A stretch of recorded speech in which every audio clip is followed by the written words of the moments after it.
మీకు కానీ మీ పిల్లలకు కానీ బాగా దగ్గు వస్తే ఏం చేస్తారు? ఏముంది, డాక్టర్ దగ్గరికి వెళ్ళి ఏ మందో తీసుకుంటారు కదా. కానీ అదే మందు మీకు విషమైతే ఈ ఆలోచనకి కంగారు వస్తుంది కదా. కానీ దురదృష్టవశాత్తు ఇటీవల ఇలానే జరిగింది. ఈ వీడియో చాలా ఇంపార్టెంట్ ఫ్రెండ్స్, కాబట్టి ఎక్కడ స్కిప్ అవ్వకుండా పూర్తి వీడియో చూసేసేయండి. ఓ ఊర్లో రాత్రిపూట ఆ ఇంట్లో బాగా దగ్గు చప్పులు వినపడ్డాయి. బిడ్డ ఊపిరిలో భారమైన శబ్దం. తల్లి ఆతృతగా కౌగిలించుకుంది.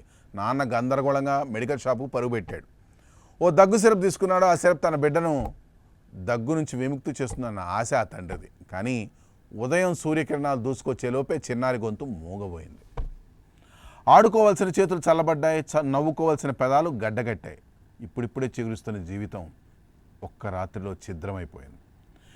ఇలా మధ్యప్రదేశ్, రాజస్థాన్ రాష్ట్రాల్లో దాదాపు 12 మంది దాకా చనిపోయారు. ఇదంతా చూసిన వైద్యులు ఆందోళన పడ్డారు. తల్లిదండ్రులు విలపిస్తూ ప్రశ్నిస్తున్నారు, మా పిల్లల్ని చంపింది ఎవరు? సిరప్ లోపల ఏముంది? మరణానికి దారితీసింది ఏమిటి? ఇలా ప్రశ్నలు గాల్లో తేలుతూ సమాధానాలు మాత్రం ఎక్కడా లేవు. మధ్యప్రదేశ్ చింద్వారా జిల్లాలో ఇటీవల ఈ దారుణం చెలరేగింది. 15 రోజుల వ్యవధిలో 6 చిన్నారులు ఒక్కొక్కరుగా కిడ్నీ సమస్యలతో మరణించారు. ఈ పిల్లలు సాధారణ దగ్గు కారణంగా కాఫ్ సిరప్ తాగారు. కానీ ఆ తర్వాత వారి ఆరోగ్యం ఒక్కసారిగా క్షీణించింది. వాంతులు, ఊపిరి సమస్యలు వచ్చి చివరికి మూత్రపిండాలు పనిచేయకపోవడంతో ప్రాణాలు కోల్పోయారు. ఇదే తరహాలో మరణాలు పొరుగున ఉన్న రాజస్థాన్లోనూ నమోదయ్యాయి. సిక్కర్, భారత్పూర్ జిల్లాలో చిన్నారులు సిరప్ తాగిన తర్వాత కుప్పకూలడం ప్రజల్లో భయాన్ని మరింత పెంచింది. ఈ అనుమానాలతో ప్రభుత్వ యంత్రాంగం వెంటనే కదిలింది. ఆరోగ్య మంత్రిత్వ శాఖ ప్రత్యేక బృందాలను పంపింది. నేషనల్ డిసీజ్ కంట్రోల్ సెంటర్ అధికారులు బాధిత ప్రాంతాలకు వెళ్ళి దగ్గు సిరప్, నీరు, ఆహారం, రక్త నమూనాలను సేకరించారు. ల్యాబ్ పరీక్షలు ప్రారంభమయ్యాయి. కొన్ని నివేదికలు బయటకు అయితే వచ్చాయి. అయితే అందులో పెద్దగా విష పదార్థాలు లేవని చెబుతున్నారు. అయినా చిన్నారుల మరణాల అసలు కారణం ఇంకా స్పష్టంగా బయటపడలేదు. రాష్ట్ర ప్రభుత్వాలు పరిస్థితిని దృష్టిలో ఉంచుకొని కొన్ని కంపెనీల దగ్గు సిరప్స్ను తక్షణమే మార్కెట్ నుండి వెనక్కి పిలిపించాయి. కొన్ని బ్యాచ్లను పూర్తిగా నిషేధించాయి. ఫార్మసీల్లో సిరప్ కొనుగోలు చేసేందుకు వచ్చిన తల్లిదండ్రుల కళ్ళలో మాత్రం ఇంకా బెరుకు కనిపిస్తోంది. ఒక బాటిల్ మందు ప్రాణాన్ని కాపాడుతుందా లేక ప్రాణం తీసేస్తుందా అన్న అనుమానం ప్రతి కుటుంబాన్ని కలవరపెడుతుంది. నిజానికి దగ్గు అనేది చాలా సాధారణ సమస్య. చిన్నపిల్లలు దగ్గుతుంటే తల్లిదండ్రులు తక్షణం మందు కోసం పరుగులు తీస్తారు. చాలామందికి దగ్గు సిరప్ ఒక సాధారణ పరిష్కారంలా కనిపిస్తుంది. కానీ నిజానికి ఆ బాటిల్లో ఏముంటుంది? సాధారణంగా దగ్గు సిరప్స్లో యాంటీహిస్టమైన్ మందులు, కొన్ని సందర్భాల్లో కొడైన్ లాంటి బలమైన పదార్థాలు ఉంటాయి. మెథార్పాన్ వంటి రసాయనాలు కూడా ఉంటాయి. ఇవి శరీరంలో దగ్గు ప్రతిస్పందనను తగ్గించడానికి ఉపయోగపడతాయి. పెద్దవాళ్లకు ఈ ఔషధాలు ఒక పరిమితి వరకు సహాయపడతాయి. కానీ చిన్నారుల శరీరం మాత్రం చాలా సున్నితమైంది. 2 సంవత్సరాల్లో పిల్లల్లో ఈ మందులు తీవ్రమైన చెడు ప్రభావాన్ని కలిగించవచ్చు. ఊపిరి ఆడకపోవడం, నాడీ వ్యవస్థ సరిగా పనిచేయకపోవడం లాంటి సమస్యలు రావచ్చు. అందుకే 2 సంవత్సరాల పిల్లలకు దగ్గు సిరప్ ఇవ్వకూడదని కేంద్ర ప్రభుత్వం ఇప్పటికే స్పష్టమైన హెచ్చరికనైతే జారీ చేసింది. అయితే కేవలం వయసు కారణం మాత్రమే కాదు, కొన్నిసార్లు దగ్గు సిరప్ తయారీ సమయంలో జరిగే పొరపాట్లు ప్రాణాంతకంగా మారుతున్నాయి. కొన్ని కంపెనీలు తగిన నియంత్రణ లేకుండా విషపూరిత రసాయనాలు కలిసేలా తయారు చేసిన సందర్భాలు గతంలో చాలానే చూసాం. ముఖ్యంగా డైథిలిన్ గ్లైకాల్స్, ఎథిలిన్ గ్లైకాల్స్ లాంటి పారిశ్రామిక రసాయనాలు అనుకోకుండా సిరప్స్లో కలిస్తే అవి కిడ్నీలని నాశనం చేస్తున్నాయి. చిన్నారుల శరీరం ఆ విషయాన్ని తట్టుకోలేక వెంటనే కుప్పకూలిపోతుంది. మరి ఇలాంటి పరిస్థితులు ఎందుకు వస్తున్నాయి? మందులు అమ్ముతున్న కంపెనీలు సరైన ప్రమాణాలు పాటించడం లేదా? ప్రభుత్వం తనిఖీల్లో బలహీనత చూపుతోందా? లేక వైద్యులు సిరప్స్ అవసరం లేకపోయినా ఎక్కువగా సూచిస్తున్నారా? ఈ ప్రశ్నలు ఇప్పుడు ప్రతి ఒక్కరి మనసులో తన్నుకొస్తున్నాయి. వాస్తవానికి ఇండియాలో దగ్గు సిరప్ చుట్టూ కలకలం ఇవాళ రేగుతున్నా ఇదే కథ గతంలో ప్రపంచంలోని ఇతర దేశాల్లోనూ కనిపించింది.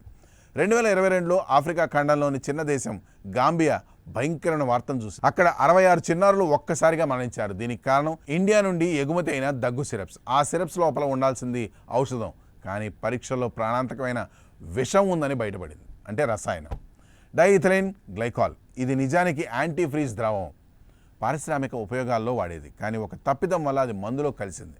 ఫలితం ఏమైంది? చిన్నారుల కిడ్నీలు ఒక్కొక్కటిగా మూతపడ్డాయి. తల్లిదండ్రుల కళ్ళ ముందే పిల్లలు మరణిస్తూ వచ్చారు. ఆ ఘటనపై ప్రపంచ ఆరోగ్య సంస్థ గట్టిగానే హెచ్చరించింది. అదే ఏడాది చివరిలో ఉజ్బెకిస్తాన్లోనూ ఇలాంటి దురదృష్టమే చవిచూస్తుంది. అక్కడ 15 మందికి పైగా పిల్లలు చనిపోయారు. కారణం మళ్ళీ దగ్గు సిరప్. ఈసారి అది డాక్1 మ్యాక్స్ అనే సిరప్. తయారీ స్థలం ఇండియాలోనే. నోయిడాలోని ఒక కంపెనీ దీన్ని తయారు చేసింది. అక్కడ కూడా అదే సమస్య. విషపూరిత రసాయనాలు కలవడం ఉజ్బెకిస్తాన్ ప్రభుత్వం వెంటనే ఆ మందును నిషేధించింది. కంపెనీ లైసెన్స్ని కూడా రద్దు చేసింది. ఈ 2 ఘటనలు ఇండియా పేరును అంతర్జాతీయంగా బాగా దెబ్బతీశాయి. ఫార్మసీ ఆఫ్ ద వరల్డ్ అని గర్వంగా చెప్పుకునే ఇండియా ప్రాణాంతక సిరప్స్ వల్ల ప్రపంచవ్యాప్తంగా విమర్శలు గాఢంగా ఎదుర్కొంది. గాంబియా, ఉజ్బెకిస్తాన్ మాత్రమే కాదు మరో కొన్ని ఆఫ్రికన్ దేశాలు కూడా భారతీయ సిరప్స్పై అనుమానంతో నిషేధాలు అమలు చేస్తూ ఉన్నాయి. ఇదంతా పేద దేశాల్లో జరిగిన ఘటన కావడంతో ఇండియాలో దీనిపై ఆశించిన స్థాయిలో చర్చ అయితే జరగలేదు. ఇప్పుడు భారత్లోని పిల్లలు చనిపోవడంతో ఇది ప్రధాన హెడ్లైన్స్లో నిలిచింది. అయితే ఇప్పుడు అందరి ప్రశ్న ఒకటే, ఎందుకు పదే పదే ఇలాంటి ఘటనలు జరుగుతున్నాయి? నిజానికి పెద్ద పెద్ద ఫార్మా కంపెనీలు కఠినమైన నియంత్రణలు పాటిస్తాయి, కానీ చిన్న చిన్న సంస్థలు కొన్నిసార్లు ఖర్చు తగ్గించుకునే ప్రయత్నాల్లో అలసత్వాన్ని ప్రదర్శిస్తాయి. అందుకే తయారీ సమయంలో కలిసిన ఒక చిన్న విష పదార్థం పిల్లల ప్రాణాలను తినేస్తోంది. ఇంకో సమస్య నిబంధనల అమలు. భారత్లో ఒక స్కామ్ బయటపడ్డాక మీడియాలో అదే పెద్ద వార్త అవుతుంది. ప్రభుత్వాలు విచారణలు చేపడతాయి, కొన్ని కంపెనీల లైసెన్స్ రద్దు అవుతాయి, కానీ కొన్ని నెలల తర్వాత మళ్ళీ అదే గాడిలో వ్యవస్థ నడుస్తుంది. తప్పు చేసిన వారికి కఠిన శిక్ష ఉండకపోవడంతో నిర్లక్ష్యం మళ్ళీ కనిపిస్తోంది. ఇక మరో కోణం కూడా చూడాలి. డాక్టర్లు దగ్గు సిరప్ నిజంగా అవసరమా లేదా అనేది కూడా ఆలోచించాలి. చాలాసార్లు చిన్నారుల దగ్గు తేలికపాటి ఇన్ఫెక్షన్ వల్ల వస్తుంది. విశ్రాంతి, నీరు, ఇంటి జాగ్రత్తలు వీటికి నివారణగా సరిపోతాయి. కానీ ఫార్మసీల్లో సులభంగా దొరకడంతో ప్రతి దగ్గుకి ఒక బాటిల్ సిరప్ కొనడం అలవాటైపోయింది. ఈ అలవాటు కొన్నిసార్లు ప్రాణాలకు ధరగా మారుతోంది. మధ్యప్రదేశ్, రాజస్థాన్లో జరిగిన ఘటనలే ఇందుకు పెద్ద ఉదాహరణ. ఇది కేవలం ఒక రాష్ట్ర సమస్య కాదు, ఇది ప్రతి కుటుంబానికి ఒక జాగ్రత్త సూచన. ఒక బాటిల్ దగ్గు సిరప్ ప్రాణం కాపాడుతుందా లేదా ప్రాణం తీసేస్తుందా అనేది ఇప్పుడు ఎవరూ స్పష్టంగా చెప్పలేని పరిస్థితి. ప్రభుత్వం మాత్రం 2 సంవత్సరాల లోపు పిల్లలకు దగ్గు సిరప్ ఇవ్వకండి అని చెబుతోంది. అవసరం లేని దగ్గు మందుల వాడకాన్ని తగ్గించాలని చెబుతోంది. ఇటు తల్లిదండ్రులు కూడా ఒక ప్రశ్న అడుగుతున్నారు, నాణ్యతా ప్రమాణాలు పాటించకపోతే మన పిల్లల ప్రాణాలు ఎలా సేఫ్గా ఉన్నట్టు? ఈ ప్రశ్నకు సమాధానం తక్షణమే రావాలి. కఠినమైన నిబంధనలు, పారదర్శకమైన తనిఖీలు, బాధ్యులపై శిక్ష తీసుకోపోతే నేటి విషాదం రేపటి కొనసాగుతుంది. చివరిగా ఒక విషయాన్ని గుర్తుపెట్టుకోండి, దగ్గు అనేది సర్వసాధారణం.